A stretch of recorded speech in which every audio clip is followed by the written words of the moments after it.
Olá, bom dia. Bom dia. Bom dia, meu amor.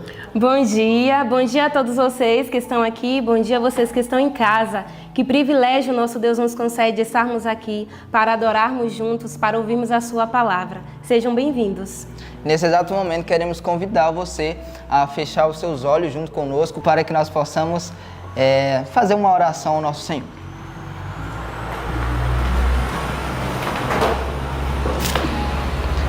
Senhor nosso Deus, nós agradecemos a Ti, meu Pai, por esse dia. Agradecemos, meu querido Deus, porque mais uma vez a Sua misericórdia caiu sobre nós. Amém. Queremos pedir, Senhor, que o Senhor possa estar aqui abençoando este culto, abençoando esse dia, conforme a Tua vontade. Em nome de Jesus, amém. Amém.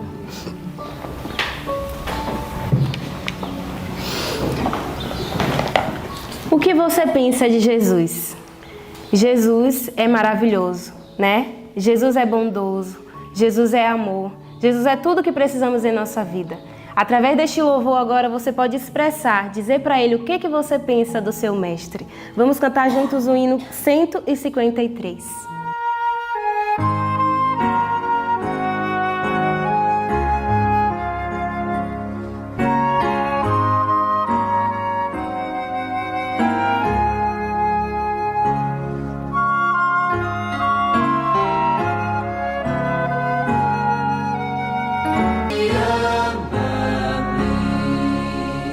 Nesse exato momento nós estaremos falando aqui o nosso verso da semana, que se encontra lá em Efésios 6, do versículo 10 ao 18. Então, no 3 nós estaremos falando. 1, 2, 3. Efésios 6, do 10 ao 18. No demais, irmãos meus, fortalecei-vos no Senhor e na força do seu poder. Revesti-vos de toda a armadura de Deus, para que possais estar firmes contra as astutas ciladas do diabo. Porque não temos que lutar contra a carne e o sangue, mas sim contra os principados, contra as potestades, contra os príncipes das trevas deste século, contra as hostes espirituais da maldade nos lugares celestiais. Portanto, tomai toda a armadura de Deus, para que possais resistir no dia mau, e, havendo feito tudo, ficar firmes. Estai, pois, firmes, tendo cingido os vossos lombos com a verdade, e vestida a couraça da justiça, e calçados os pés na preparação do evangelho da paz, tomando sobretudo o escudo da fé, com o qual podereis apagar todos os dardos inflamados do maligno. Tomai também o capacete da salvação e a espada do Espírito, que é a palavra de Deus, orando em todo o tempo, com toda oração e súplica no Espírito, e vigiando nisto com toda a perseverança e súplica por todos os santos. Efésios 6, do 10 ao 18. Efésios 6, do 10 ao 18. No demais, irmãos meus, fortalecei-vos no Senhor e na força do seu poder. Revesti-vos de toda a armadura de Deus, para que possais estar firmes contra as astutas ciladas do diabo. Porque não temos que lutar contra a carne e o sangue, mas sim contra os principados, contra as potestades, contra os príncipes das trevas deste século, contra as hostes espirituais da maldade nos lugares celestiais. Portanto, tomai toda a armadura de Deus, para que possais resistir no dia mau, e, havendo feito tudo, ficar firmes. Estai, pois, firmes, tendo cingido os vossos lombos com a verdade, e vestida a couraça da justiça, e calçados os pés na preparação do evangelho da paz, tomando sobretudo o escudo da fé, com o qual podereis apagar todos os dardos inflamados do maligno. Tomai também o capacete da salvação e a espada do Espírito, que é a palavra de Deus, orando em todo o tempo, com toda oração e súplica no Espírito, e vigiando nisto com toda a perseverança e súplica por todos os santos. Efésios 6, do 10 ao 18. Efésios 6, do 10 ao 18. No demais, irmãos meus, fortalecei-vos no Senhor e na força do seu poder. Revesti-vos de toda a armadura de Deus, para que possais estar firmes contra as astutas ciladas do diabo. Porque não temos que lutar contra a carne e o sangue, mas sim contra os principados, contra as potestades, contra os príncipes das trevas deste século, contra as hostes espirituais da maldade nos lugares celestiais. Portanto, tomai toda a armadura de Deus, para que possais resistir no dia mau, e, havendo feito tudo, ficar firmes. Estai, pois, firmes, tendo cingido os vossos lombos com a verdade, e vestida a couraça da justiça, e calçado os pés na preparação do evangelho da paz, tomando sobretudo o escudo da fé, com o qual podereis apagar todos os dardos inflamados do maligno. Tomai também o capacete da salvação e a espada do Espírito, que é a palavra de Deus, orando em todo o tempo, com toda oração e súplica no Espírito, e vigiando nisto com toda a perseverança e súplica por todos os santos. Efésios 6, do 10 ao 18. Então, que nesse exato momento você possa estar aí pegando a sua espada, que é a sua Bíblia, e possa estar junto conosco aqui estudando a palavra de Deus. Obrigado. Olá, bom dia, seja bem-vindo, seja bem-vinda a mais um encontro especial para juntos podermos aprender a palavra do nosso Deus. E hoje nós vamos estudar lições preciosas que Deus deixou para nós. E eu quero convidar você para pedirmos uma bênção especial para que o Espírito Santo ilumine nossa mente, para que possamos entender o propósito de Deus para a nossa vida. Vamos orar? Vamos nos ajoelhar? Vamos falar com o nosso Deus? Obrigada, Senhor, por mais um dia de vida que o Senhor nos concede, pela oportunidade de meditar em coisas tão lindas que o Senhor deixou escrita para nós. Quero pedir uma bênção especial sobre todas as pessoas que estão do outro lado, Senhor, que estão te buscando, Pai, aprendendo coisas da Tua Palavra, que o Senhor possa edificar no coração de cada um a Tua Palavra, Senhor, e nos libertar de tudo aquilo que nos atrapalha a estar mais pertinho de Ti, como é a Tua vontade. Fica conosco, nos dá o Teu Espírito Santo nesse momento, abre nossa mente e o nosso coração, em nome de Jesus. Amém. O nosso estudo de hoje ele está baseado no livro de Isaías, no capítulo 43 ao 45, também em Mateus capítulo 3, do verso 13 ao 17, e o livro Desejado de Todas as Nações, capítulo 11, o batismo.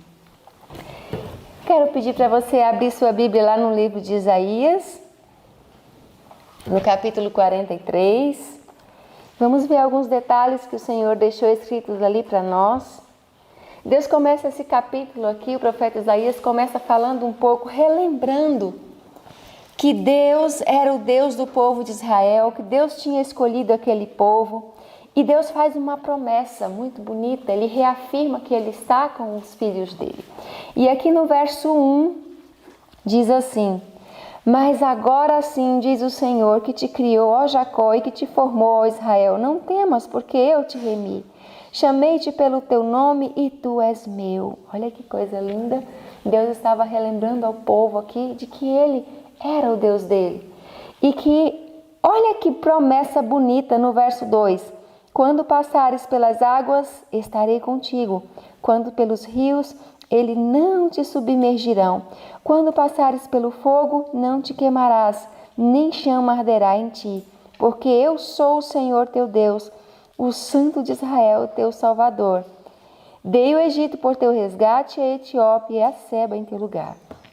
Olha que bonito. Esse relato aqui ele foi escrito antes de acontecer o que aconteceu com os 3 hebreus lá na fornalha ardente. E essa promessa aqui ela foi cumprida na vida daqueles 3 servos de Deus. Deus, ele lembra que que o povo tinha sido chamado por Deus, mas o povo agora estava numa situação tão complicada. E aqui no verso 10, Deus continua falando para que ele tinha chamado Israel, para que ele tinha escolhido. No verso 10 diz: vós sois as minhas testemunhas, diz o Senhor, o meu servo, a quem escolhi, para que o saibais e que me creiais e entendais que eu sou o mesmo e que antes de mim Deus nenhum se formou e depois de mim nenhum haverá. Então Deus estava relembrando o povo o propósito para que ele tinha chamado, para testemunhar. E ele fala que só há ele. O povo estava envolvido com idolatria e com muitas outras coisas. E no verso 22, ele vem falando que o povo não invocou ele. Olha que interessante. O verso 22 vem dizendo algo interessante. Contudo, tu não me invocaste a mim, ó Jacó, mas te cansaste de mim, ó Israel. Então Deus estava falando aqui que o povo tinha buscado outros deuses e tinha se cansado. Já imaginou a pessoa se cansar de quem tem lhe dado todas as bênçãos? Já imaginou a pessoa se cansar das coisas de Deus? Que terrível que será! Imagina agora. E Deus ele continua fazendo um apelo. Veja o verso 25. Deus diz: Eu mesmo sou o que apago as tuas transgressões por amor de mim, e dos teus pecados não me lembro. Olha que lindo. Deus queria que o povo entendesse que ele o tinha chamado, ele tinha escolhido, e que Deus tinha como fazer eles voltar à condição de antes, dobrar o coração na presença de Deus, se arrepender. Que bonito isso. O capítulo 44 vem trazendo aqui que Deus promete derramar o Espírito dele sobre todos os que o buscarem. O verso 1 ao verso 4 vem falando que Deus quer derramar o Espírito Santo a Israel e aos seus descendentes. O verso 3 diz assim: porque derramarei água sobre o sedento e rios sobre terra seca. Derramarei o meu Espírito sobre a tua posteridade e a minha bênção sobre os teus descendentes. Que bonito! E o verso 20 desse capítulo vem dizendo que a idolatria é uma ilusão, que estar longe de Deus é uma ilusão. Olha que interessante o que Deus fala aqui no verso 20 do capítulo 44. Apacenta-se de cinza o seu coração, enganado desviou, de maneira que já não pode livrar a sua alma, nem dizer, porventura não há uma mentira na minha mão direita? O povo estava na idolatria, eles estavam fazendo ídolos. Imagina você, uma pessoa vai lá, corta madeira, talha, coloca ali, prende para não cair e vai e adora. Mas às vezes, hoje nós não fazemos mais isso. Mas às vezes nós confiamos mais em pessoas, em coisas que as pessoas falam, e às vezes nós deixamos de pesquisar na palavra de Deus o que realmente Deus fala. E ficamos iludidos com coisas do mundo, coisas que realmente não revelam o Senhor. Então o povo estava aqui preso a ídolos, e Deus fala que isso é ilusão. Mas Deus promete perdoar se eles se arrependessem. E no capítulo 45, Deus vem trazendo promessas de libertação. Deus já tinha dito que o povo ia para exílio. E no capítulo 45, Deus fala de Ciro. Mais de um século antes, de acontecer o exílio, Deus fala de Ciro, como que ele ia fazer para libertar. Olha que interessante. O capítulo 45, logo no começo, ele vem falando a respeito de Ciro. Assim diz o Senhor: ao seu ungido, a Ciro, a quem tomo pela mão direita, para bater as nações diante da tua face, e descingir os lombos dos reis, para abrir diante dele as portas, e as portas não se fecharão. E ele vem falando aqui, que vai abrir as portas para que ele conquiste, diz que vai dar os tesouros escondidos a esse rei. E Deus vem falando aqui também, no verso 13, que ele tinha suscitado Ciro para libertar o povo dele. Olha que bonito. E eu o despertarei em justiça, e todos os seus caminhos endireitarei, e ele edificará a minha cidade, e soltará os meus cativos, não por preço nem por presente, diz o Senhor dos Exércitos. Que bonito, como Deus sabe e fala as coisas bem antes de acontecer. E agora eu quero convidar você para nós irmos para o livro, porque o livro traz algo muito especial da vida do nosso Salvador. Ele vem falando sobre o batismo de Jesus. Você sabia que Jesus foi batizado? Por que será que ele foi batizado? Como foi que aconteceu isso? O que estava acontecendo na vida de Jesus para que acontecesse esse batismo? E o livro, no Desejado de Todas as Nações, capítulo 11, vem trazendo algumas informações muito interessantes. Ontem nós vimos que toda aquela pregação de João Batista, a voz que clamava no deserto, estava tendo muito efeito. As pessoas estavam vindo, multidões estavam vindo ao Jordão. E essas notícias chegaram a Nazaré. E Jesus entendeu no seu coração que aquele era o chamado, era o momento dele iniciar o seu ministério. E aqui Jesus, ele deixa ali a carpintaria e vai até João para ser batizado. João era primo de Jesus, mas eles não se conheciam pessoalmente. Pela providência de Deus, um tinha crescido em Nazaré e o outro nos desertos da Judéia. Então, eles não tinham se encontrado para que dissessem, eles estão combinados de falar um do outro. Não, isso não aconteceu. A providência de Deus que tinha feito eles morarem em locais diferentes. Mas agora chegou o momento. Jesus chega ali. E olha que interessante o que diz aqui. No capítulo 11, na primeira página, no parágrafo começa assim: João tinha conhecimento dos fatos. O que João sabia sobre Jesus? Vamos ver. João tinha conhecimento dos fatos que haviam assinalado o nascimento de Jesus. Ouvira falar da visita que em sua infância fizera a Jerusalém e do que se passara na escola dos rabinos. Sabia da existência sem pecado que vivera e cria ser ele o Messias, mas não tinha disso positiva certeza.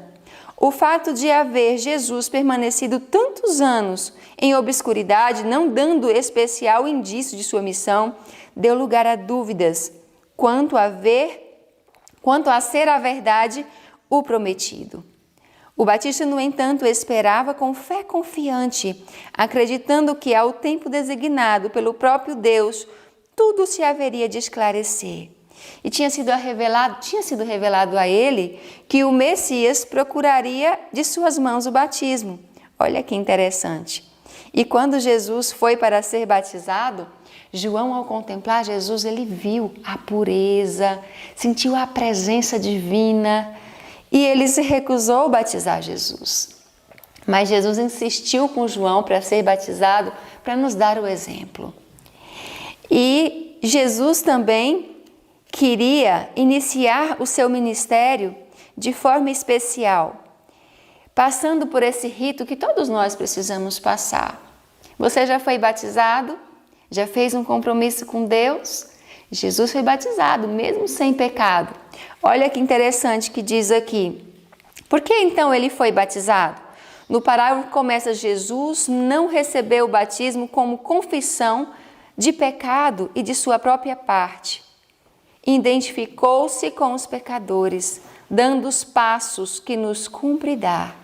A vida de sofrimento e paciente perseverança que viveu depois do batismo foi também um exemplo para nós.